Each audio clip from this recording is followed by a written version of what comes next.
Alors je m'appelle Mila, j'ai 28 ans et je viens d'un petit village qui s'appelle Valenjou. Moi j'ai grandi dans la campagne, j'habitais à 5 km du bourg de mon village et donc j'ai grandi toujours, en fait j'étais très dépendante de mes parents pour les déplacements. Pour les activités extrascolaires, donc pour le sport, le théâtre.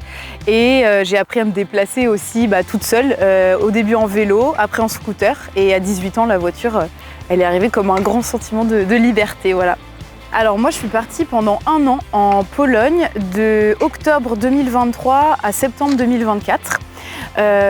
J'étais à Cracovie, donc c'est la 2e plus grande ville de Pologne. J'étais dans une maison de quartier. Et en fait, le projet s'appelait Integrart, donc c'était l'intégration par l'art et la culture.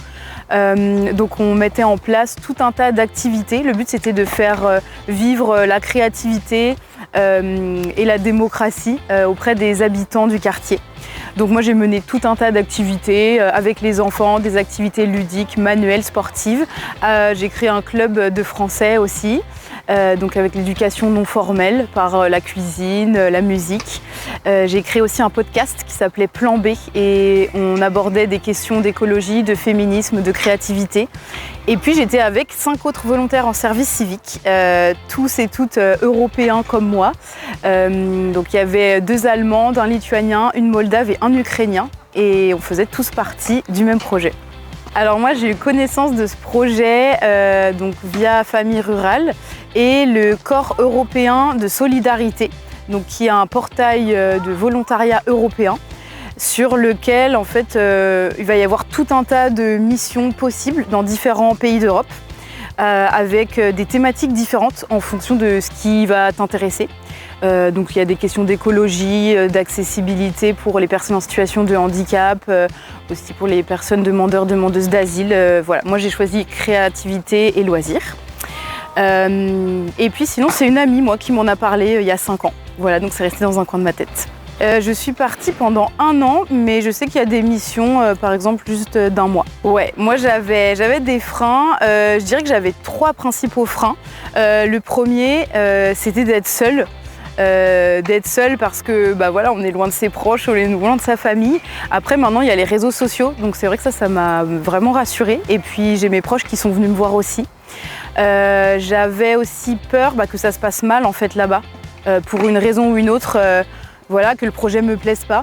Et en fait, je me suis dit avant de partir que je voulais être transparente envers moi-même et puis envers les autres, donc communiquer. Et c'est ce que j'ai tout de suite trouvé, des personnes avec qui communiquer. Et puis je me suis sentie accompagnée, ça c'est hyper important. Et aussi l'autre frein, en fait moi, du fait que je sois avec 5 autres personnes, je vivais avec eux, donc on était 6. Et j'avais peur d'être toujours avec du monde. Et en fait, une fois arrivée sur place, je me suis acheté un vélo, j'ai fait du sport. Et puis je me mettais des moments aussi seule où j'écrivais dans un bar. Voilà. C'est trouver comme des stratégies pour recharger ses batteries. Ouais, franchement j'avais besoin d'aventure. J'avais très envie de changement, d'ouverture culturelle. Moi c'était aussi de parler anglais. J'avais très envie de parler anglais, d'avoir une expérience sur la longue durée. Et puis de me sentir un peu aussi expatriée, de vivre une expérience professionnelle qui avait du sens pour moi, et puis de me sentir accompagnée dans un projet justement comme ça, européen, rassurant. Donc c'était l'opportunité idéale, complètement.